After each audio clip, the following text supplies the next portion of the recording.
It's a year since Hashim Thaçi became the first Prime Minister of an independent Kosovo. Foreign peacekeepers still feature large in Kosovo, a decade after a bloody war and a NATO bombing campaign to protect the majority Albanian population from Serb ethnic cleansing. There are frequent power cuts and up to 50% of people are without work. The unilateral breakaway enraged the 120,000 Kosovan Serbs living mainly in the north, and tensions there remain high today. Belgrade still considers the unilateral independence declaration illegal. But when Euronews went to the capital, Pristina, Kosovo's Prime Minister seemed upbeat. Prime Minister, 1 year on, Kosovo, recognised by many countries, not by all. You have an area in the north of the country that takes no notice of you. You're still enormously reliant on outside agencies. How do you view the first year of Kosovo's independence? The first year of Kosovo as an independent, sovereign and democratic country was a year of historic success. The decision for Kosovo to become a state brought more peace, stability, regional cooperation and European perspective. Our state now has unifying symbols relevant to all citizens. We've built a democratic environment with a multi-ethnic society.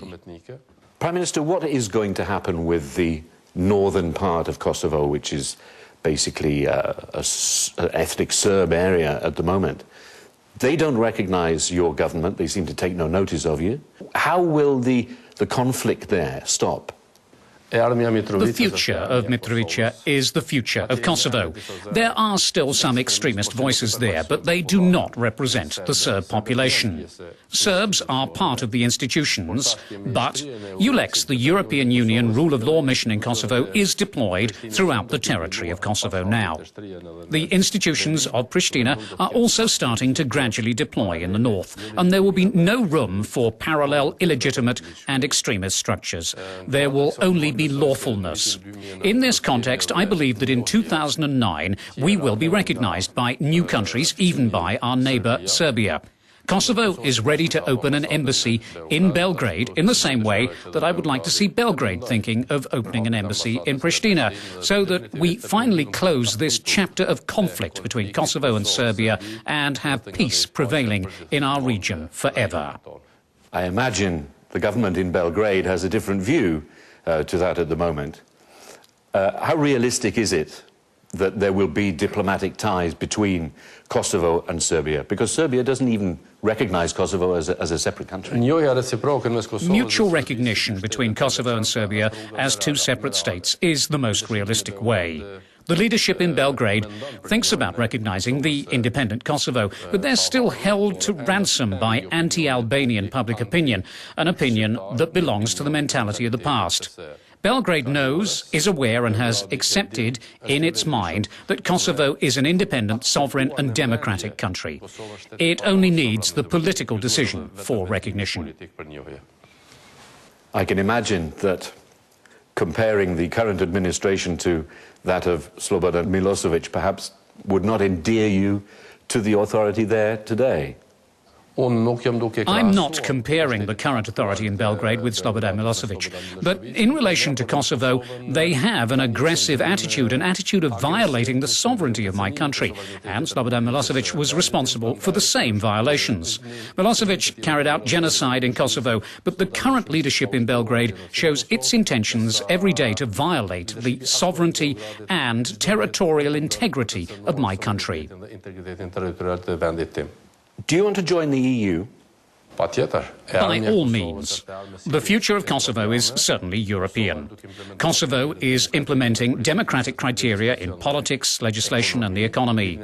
Last year there was the progress report of the European Commission, whereas this year we will have a feasibility study, which we hope will be a realistic assessment of the good work that was accomplished in Kosovo. So Kosovo, like all the other countries of the region, will be part of NATO and the EU. We have a certain European future. In the end, Kosovo and Serbia are not the only countries that fought one another and that can sit down together and talk about common priorities in order to follow the path of global values. There are other countries in Europe that are part of the European family now that had even more severe conflicts among themselves, but now they work together with the same common values.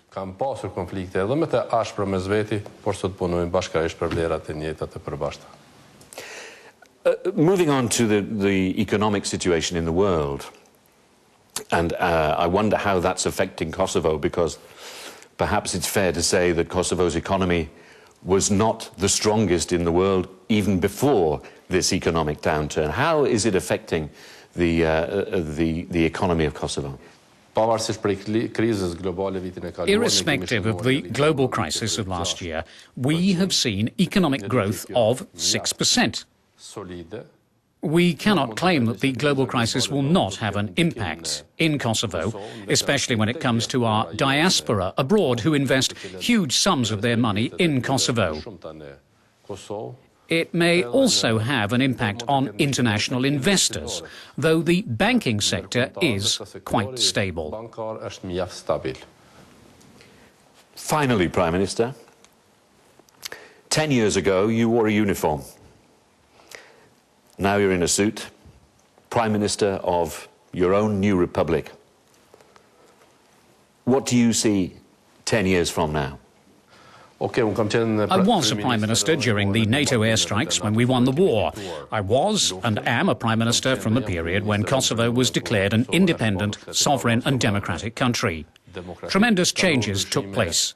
It's not easy for a country, in the course of 10 years, to win the war for freedom, be successful in democratic transition, declare its independence, be newly recognised by more countries, and open perspectives for integration in NATO and the EU.